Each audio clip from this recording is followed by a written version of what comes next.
Ayer me di cuenta de la importancia que tiene las cosas que ocurren en la vida de cada uno y cómo se van desvelando con el paso del tiempo. Y hablo de las heridas. Y voy a exponer aquí eh, una de ellas. Digo una porque en mi caso son un ramillete maravilloso desde el minuto uno de mi existencia. Y digo maravilloso porque creo que de eso se trata la vida, ¿no? De poder mirar esas heridas que tenemos de frente y convertirlas en una dicha, una oportunidad de vivirlas desde otra manera y de rectificarlas sin excluirlas de lo que nosotros somos, vivimos y representamos en este mundo. Voy a ir al origen del tema. Yo siempre crecí con la sensación de que no era querida ni reconocida, y desde algo muy idealista hasta algo muy físico, porque la experiencia en mi familia no fue desagradable, no hubo un maltrato, no hubo conflictos, no hubo nada de esto que justificara, pero sí hubo siempre un ambiente de frialdad. Muy poco contacto. No recuerdo una madre que se levantara a acompañarme al colegio. No recuerdo un padre que me hiciera un gesto en la mejilla o jugara conmigo. Recuerdo mucha frialdad en el trato, mucha formalidad, pero también mucha frialdad. No recuerdo incluso jugar con la hermana que tenía. Recuerdo mucha soledad y mucha falta de abrazo y de mimo. No sé si es simbólico, pero no me gustan las chucherías, no me gustan los caramelos, posiblemente porque nunca los tuve, pero no los tuve porque no había demasiada azúcar en ese hogar que se había creado y que yo había elegido habitar. Bueno, pues va pasando toda mi vida, la que tiene que pasar, y con todas mis preguntas y con todas mis historias y con todas mis reflexiones, dolores, soledades y muchas penas. Y al llegar a la edad de la adolescencia, decido dejar aquello y emprender mi propia vida, con el criterio de que yo iba a hacer las cosas de otra manera. Y creo una familia, genero una familia, engendro una familia, bien temprano. Una familia que la componen dos niños, un niño y una niña, preciosos ellos. En mi intencionalidad esto era: voy a crear la familia que yo nunca tuve. Voy a ser amorosa, dulce, esa perfecta madre, y voy a elegir al compañero para que sea ese perfecto padre. Y así lo cuento porque así lo sentía y así me puse las pilas y así lo logré. Pero ¿qué pasó? Curiosamente, la vida no funciona así, Nieves. La vida no te la organizas tú. Sabes que hay un impulso, hay un algo que tú quieres rectificar, pero todo tiene un gran camino que recorrer. Con mi primer hijo sentí lo que luego se llama depresión postparto. Yo no sabía ni lo que era, pero me invadió una incapacidad y una impotencia de hacer las cosas como yo quería hacerlas. Algo no salía de mí. Era una especie de rechazo, una sensación de responsabilidad que me pesaba muchísimo. También es cierto que mi hijo vino al mundo cuando yo contaba con 19 años. Claro, yo era la guerrera, la luchadora, la que iba a conseguir esa familia perfecta. Incluso soñaba a veces, antes de esto, con que yo iba a tener una familia numerosa, donde todo era paz, gloria, amor, chuches, y incluido ese perro. No, no fue así. Lo sentí con culpa, con desasosiego, con mucha angustia, pero aún así lo intentaba. Y una vez más lo tenía que lograr. Así que, venga, vamos a tener una hija, le propuse a mi marido. ¿Pero estás loca? No, yo deseo tener más familia. Y mi niña vino, nuestra niña vino, preciosa. Ya teníamos la familia perfecta, incluido a ese perro. Pero, ¿qué pasaba dentro de mí? No conseguía sentirme bien, incluso después de esto. Cuando iba a los parques, era el momento más aburrido de mi vida. Sentía que algo se estaba dejando atrás de mi propia experiencia. Me esforzaba con ser esa madre maravillosa que yo había soñado para mí. Le pedí a mi marido que fuera ese padre maravilloso que yo nunca había tenido. Incluso entre los hermanos, mi mayor intención es que jugaran constantemente, sin darme cuenta que tenía que respetar todos y cada uno de los procesos de esta maravillosa familia.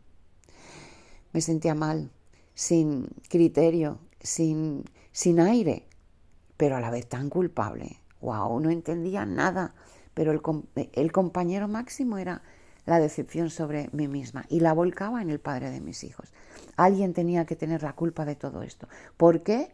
No era capaz de que funcionara mi familia, esa que yo había idealizado, esa que había pensado que yo iba a compensar y que iba a mejorar de la que yo había tenido.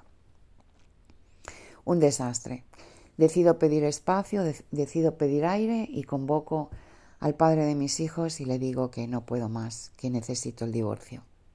Y empieza el caos, y empieza más culpa, y empieza un lío, y yo me voy, y ellos se quedan los tres juntos.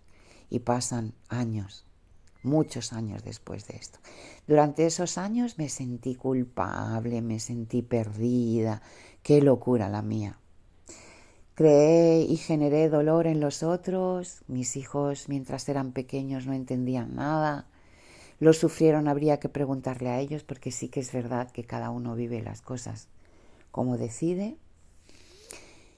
Y voy a adelantarme a medio camino. Siempre intenté una conciliación después de todo esto. Ellos ya adultos y los dos, tanto mi hijo como mi hija, formaron su propia familia. Ambos con una parejita. Uno de niño y niño y otro de niño y niña. ¿Y qué iba a pasar en esta película? Pues fijaros bien, pasó lo que después entendí, aprendí y apliqué a observar en mi vida. Cómo actúan las generaciones, cómo hacen los nuevos seres de la familia suya la memoria de los ancestros. Yo desde una familia desintegrada, desestructurada y por supuesto emocionalmente nula, donde mis padres seguramente no vivieron, no respiraron esa ternura que yo eché tanto de menos. Era otra época, épocas de guerra, épocas de miseria, épocas donde las emociones por nada del mundo se podían mostrar. Y yo vengo al mundo con esas memorias y lo vuelvo a vivir exactamente igual en otro espacio-tiempo. Y yo intento que eso cambie y genero otra familia. ¿Y qué pasa en este caso? Que mi familia, mis hijos, con los suyos, los que son mis nietos, deciden compensar esto y generan una barrera de protección increíble alrededor de su familia, hasta el punto de aislarme a mí de ella. Y yo soy partícipe de esto, pues decido que no encajo, que ni siquiera soy buena abuela, que nunca he sido buena madre y que es mejor que vaya a mi rollo. Y ellos aceptan esto, pero con sus reservas. No, mamá, no lo hiciste bien. No, mamá, tú no supiste. No, mamá, nos abandonaste, nos faltó mucho de ti. Joder, cómo dolía esto hace unos años. Veo que mis nietos, digo mis nietos porque siempre también seguía idealizando la idea de que al ser abuela todo se enmendaría y podría yo quizá entregarle a ellos lo que no supe hacer con mis hijos, pero tampoco funciona así. Cada uno tiene que ocupar su papel y en esta familia mía, joder, qué claro se va mostrando todo lo que vamos transformando de generación en generación. Pues ahora me doy cuenta que yo vine a ser la madre exactamente que fui. Ese puente entre lo que yo añoré y lo que ellos han conseguido, porque ahora los observas, ya no lo hago desde el dolor. Son familias unidas, tiernas, amorosas, donde el padre se acuesta con sus hijos y les cuenta cuentos, les acompaña al colegio, hacen piruetas, van a la playa, se cuentan, se regañan, se piden, se exigen, hacen desayunos los domingos y todo es absolutamente amoroso y maravilloso. Y con mi hija pasa exactamente igual. Los dos, mis hijos, decidieron compensar estas memorias de generación en generación, haciendo absolutamente todo lo contrario a lo que hicieron mis padres y a lo que hice yo con ellos.